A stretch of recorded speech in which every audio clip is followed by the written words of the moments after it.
Ladies and gentleman, ಬೆಂಗಳೂರಲ್ಲಿ ಕುಡಿಯುವ ನೀರು ಕೂಡ ವಿಷವಾಗ್ತಾ ಇದೆ. ನಾವು ಕುಡಿಯುವ ನೀರು ಎಷ್ಟು ಸೇಫ್ ಅನ್ನುವಂತಹ ಪ್ರಶ್ನೆ ಇದೀಗ ಎದ್ದಿರುವಂಥದ್ದು. ಇಂದೋರ್ನಲ್ಲಿ ಇದೇ ರೀತಿಯ ಘಟನೆ ನಡೆದಿತ್ತು. ಕುಡಿಯುವ ನೀರಿಗೆ ಕೊಳಚೆ ನೀರು ಮಿಕ್ಸ್ ಆಗಿ 17ಕ್ಕೂ ಹೆಚ್ಚು ಮಂದಿ ಸಾವನ್ನಪ್ಪಿದ್ರು.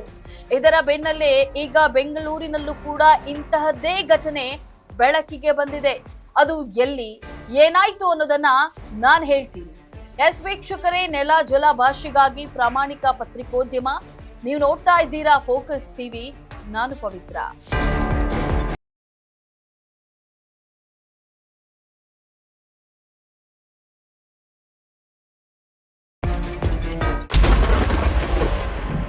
ಸ್ವಚ್ಛ ನಗರಿ ಅಂತಲೇ ಹೆಸರುವಾಸಿಯಾಗಿದ್ದಂತಹ ಇಂದೋರ್ನಲ್ಲಿ ಕಲುಷಿತ ನೀರು ಸೇವಿಸಿ 17 ಮಂದಿ ಸಾವನ್ನಪ್ಪಿದ ಘಟನೆ ಮಾಸುವ ಮುನ್ನವೇ ಮತ್ತೆ ಅತಿಸಾರದಿಂದ ಅಲ್ಲಿ 142 ಮಂದಿ ಆಸ್ಪತ್ರೆಗೆ ದಾಖಲಾಗಿದ್ದಾರೆ.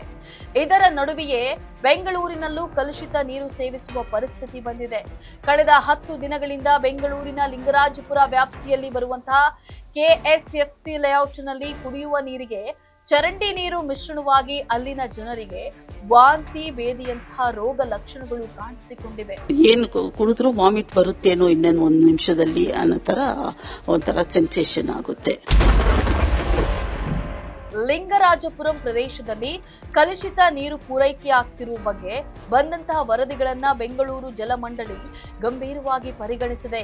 ಸಾರ್ವಜನಿಕರ ಆರೋಗ್ಯ ರಕ್ಷಣೆಗೆ ಆದ್ಯತೆಯನ್ನ ನೀಡಿ ತ್ವರಿತವಾಗಿ ಸ್ಪಂದಿಸಿರುವಂತಹ ಮಂಡಳಿ ಪೀಡಿತ ಪ್ರದೇಶಗಳಿಗೆ ನೀರು ಸರಬರಾಜನ್ನ ತಕ್ಷಣದಿಂದಲೇ ಸ್ಥಗಿತಗೊಳಿಸಿದೆ. ಕಲುಷಿತ ನೀರು ಸೇರ್ಪಡೆಯಾಗ್ತಾ ಇರುವಂತಹ ಮೂಲವನ್ನ ನಿಖರವಾಗಿ ಮತ್ತು ತ್ವರಿತವಾಗಿ ಪತ್ತೆ ಹಚ್ಚಲು ಜಲ ಮಂಡಳಿಯು ತನ್ನ ಸಿಬ್ಬಂದಿಯೊಂದಿಗೆ ಅತ್ಯಾಧುನಿಕ ರೋಬೋಟಿಕ್ ತಂತ್ರಜ್ಞಾನವನ್ನ ಬಳಸಿ ತಪಾಸಣೆಯನ್ನ ಆರಂಭಿಸಿದೆ. ಜಲಮಂಡಳಿಯ ಅಧ್ಯಕ್ಷ ಡಾಕ್ಟರ್ ರಾಮ್ ಪ್ರಸಾದ್ ಮನೋಹರ್ ಈ ಬಗ್ಗೆ ಪ್ರತಿಕ್ರಿಯೆಯನ್ನ ನೀಡಿ, ಇಡೀ ಪ್ರದೇಶವನ್ನ ಅಗೆಯುವ ಬದಲು ದೋಷವಿರುವ ಜಾಗವನ್ನ ನಿಖರವಾಗಿ ಪತ್ತೆ ಹಚ್ಚಲು ಲಭ್ಯವಿರುವಂತಹ ಎಲ್ಲಾ ತಾಂತ್ರಿಕ ಸಂಪನ್ಮೂಲಗಳನ್ನ ಬಳಸ್ತಾ ಇದ್ದೇವೆ ಅಂತ ಹೇಳಿ ತಿಳಿಸಿದ್ದಾರೆ. ಇನ್ನು ದುರಸ್ತಿ ಕಾರ್ಯದ ಸಮಯದಲ್ಲಿ ನಿವಾಸಿಗಳಿಗೆ ನೀರಿನ ಅಭಾವ ಉಂಟಾಗದಂತೆ ನೋಡಿಕೊಳ್ಳಲು ಜಲಮಂಡಳಿ ಈಗಾಗಲೇ ಸಂಚಾರಿ ಕಾವೇರಿ ಮೊಬೈಲ್ ಟ್ಯಾಂಕರ್ಗಳನ್ನ ನಿಯೋಜನೆಯನ್ನ ಮಾಡಿದೆ. ಎಲ್ಲಾ ಪೀಡಿತ ಮನೆಗಳಿಗೆ ಉಚಿತ ಹಾಗೂ ಶುದ್ಧ ಕುಡಿಯುವ ನೀರನ್ನ ಪೂರೈಸಲಾಗ್ತಾ ಇದೆ. ಪಾಸ್ಟ್ 1 ಮಂತ್ ಇಂದ ನನಗೆ ಸ್ಟಮಕ್ ಡಿಸಾರ್ಡರ್ ಇದೆ. ಟ್ರೀಟ್ಮೆಂಟ್ ತಗೊಂಡೆ, ಇಲ್ಲೇ ಬ್ಯಾಪ್ಟಿಸಲ್ ಟ್ರೀಟ್ಮೆಂಟ್ ತಗೊಂಡೆ. ಆಫ್ ಅಂಡ್ ಡೌನ್ ಮತ್ತೆ ಒಂದು 8 ಡೇಸ್ ಚೆನ್ನಾಗಿರ್ತಾ ಇತ್ತು, ಮತ್ತೆ ಸ್ಟಾರ್ಟ್ ಆಗ್ತಾ ಇತ್ತು ಇಂಡೈಜೆಷನ್, ಮತ್ತೆ ವಾಮಿಟಿಂಗ್ ಸೆನ್ಸೇಷನ್ ಆ ಥರ. ಮತ್ತೆ ಮೆಡಿಕೇಶನ್ ಅಲ್ಲಿ ಇರ್ತಾ ಇದ್ದೆ, ಅಗೈನ್ ಸ್ಟಾರ್ಟ್ ಆಗ್ತಾ ಇತ್ತು.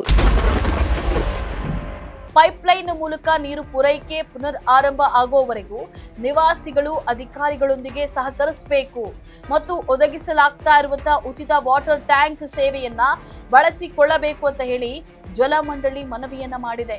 ವಾತಾವರಣ ಬದಲಾವಣೆಯಿಂದ ಆರೋಗ್ಯದ ಸಮಸ್ಯೆ ಅಂತ ಇಲ್ಲಿನ ಜನ ಸುಮ್ಮನಾಗಿದ್ರು. ಅದರ ನಂತರ ಇಂದೋರ್ ಘಟನೆ ಮಾದರಿಯಲ್ಲೇ ಇಲ್ಲಿನ ಬಡಾವಣೆಯ ನಲ್ಲಿಗಳಲ್ಲಿ ಕಲುಷಿತ ನೀರು ಸರಬರಾಜು ಆಗ್ತಿರೋದನ್ನ ಕಂಡು ಜನ ಎಚ್ಚೆತ್ತುಕೊಂಡಿದ್ರು. ಸದ್ಯ ಪ್ರತಿ ಮನೆಯಲ್ಲೂ ಆರೋಗ್ಯ ಇಲಾಖೆ ಪ್ರತಿಯೊಬ್ಬರ ಆರೋಗ್ಯ ಪರಿಶೀಲನೆಯನ್ನ ನಡೆಸಲಾಗ್ತಾ ಇದೆ.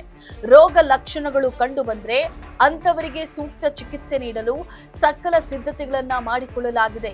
ಇಂದೋರ್ನಲ್ಲಿ 100 ಮಂದಿ ಕಲುಷಿತ ನೀರು ಸೇವಿಸಿ ಒದ್ದಾಡ್ತಿರುವ ಬೆನ್ನಲ್ಲೇ ಬೆಂಗಳೂರಿನಲ್ಲಿ ಈ ಸಮಸ್ಯೆ ಕಾಣಿಸಿಕೊಂಡಿದ್ದು, ಜಲಮಂಡಳಿ ಸಮಸ್ಯೆಯನ್ನ ಆದಷ್ಟು ಬೇಗ ಬಗೆಹರಿಸಬೇಕಿದೆ. ಇದಾಗಿತ್ತು ಫೋಕಸ್ ದ ಸ್ಪೆಷಲ್ ರಿಪೋರ್ಟ್. ನೆಲ ಜಲ ಭಾಷೆಗಾಗಿ ನೋಡ್ತಾ ಇರಿ ಫೋಕಸ್ ಟಿವಿ.